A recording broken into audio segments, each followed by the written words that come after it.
Mae yna hen edrych ymlaen yn Gaernarfon am y gêm yn Erbyn Rhyl yng Nghwpan Cymru Sadwrn nesaf. Tre ffwtsbol di Gaernarfon di bod erioed, a mae ffwtsbol, y dre a chlwb Caernarfon yn agos iawn at galon un cofi arbennig, Nathan Craig. Wel, Nath, mae pawb yn abod chdi'n dre yma, ond dim yn Gaernarfon nath y siwrna pêl-droed. Mae ddechrau yna yn Everton, de? Ie, nes i seinio pan o'n i'n 12 i Everton.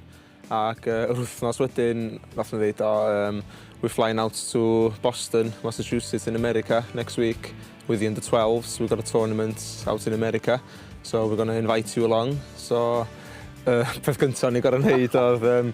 Siarad Saesneg, ia, so ni wedi arfer yn byw yn Gaernarfon, lle. Ond oeddech chi chwarae i'r academies yn Everton, wrth gwrs, ac yn neud y dda, oherwydd y Cymru yn dod wedyn doedd. Dwi'n cofio sut deimlad oedd o i fi wisgo'r Crys Coch na i Gymru, ond sut deimlad oedd o i chdi?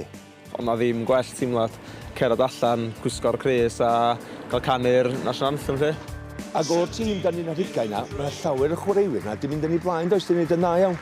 Oes, mae yna llawer o'r chwaraewyr wedi, Joe Allen, Neil Taylor, Ashley Richards, Jas, Wayne Hennessy.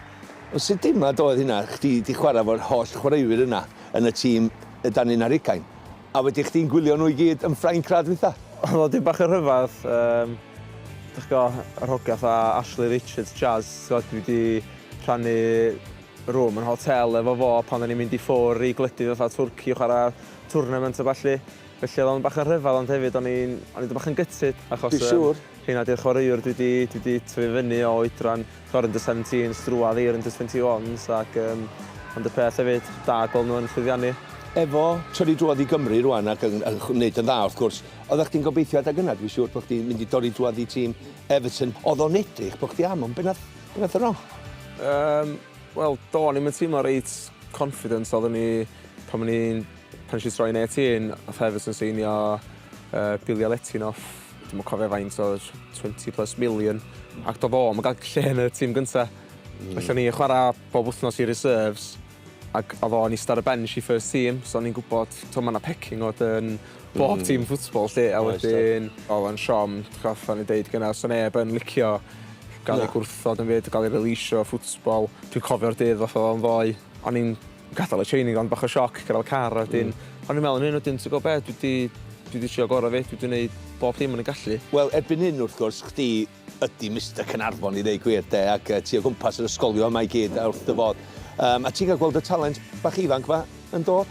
Wel, dwi'n mynd o gwmpas yr ysgolion gynradd ac uwchradd, ysgol Srew, ac hefyd dwi'n ysgol yn gynradd ar ôl ysgol yn cynnig after school clubs hefyd, lle da ni'n targedu yn Gaernarfon ac hefyd ysgolion sydd allan i Gaernarfon hefyd. Ond at y gêm o rwan yn Erbyn Rhyl. Ar ôl beth nath ddigwydd tymor dwytha, nathoch chi ddim cael dyrchafiad ar ôl curo'r gyngrair. Oes na bwynt i brofi rwan yn Erbyn Rhyl?